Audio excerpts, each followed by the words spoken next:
ऐसे ही है ना, for zwei Wochen wurde ich zu einem Bewerbungsgespräch bei einem Möbelhaus eingeladen, कि मुझे इनवाइट किया गया।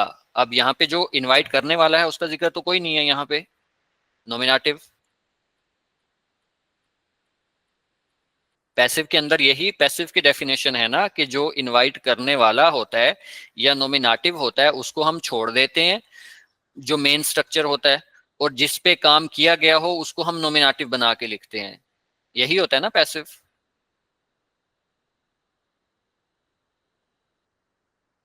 हमजा भाई नहीं समझ आ रही? जी सर आ गई। अब पैसे वाला मतलब सही तरह याद ही ना किया तो सर।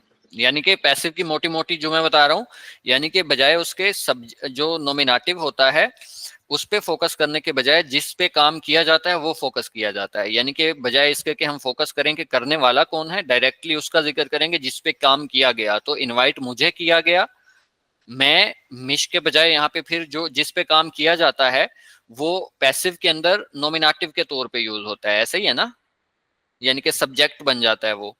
तो इस वजह से मिश के बजाय यहाँ पे इश हो गया, और साथ में पार्टिसिप स्वाय हमने यूज की आइन गेलाडन, और जब हम पैसिव बनाते हैं तो वुडन यूज करते हैं हम।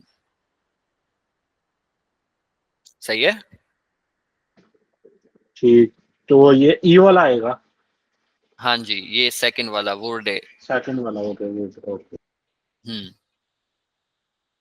सिस्टर पिंकी, आगे पढ़ें। आपको आई समझ सिस्टर पिंकी? हाँ सर, मेरे को आ गया पैसिव का।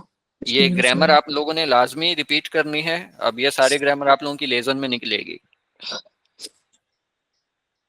यप। जी आगे पढ़ें सिस्टर पिंकी।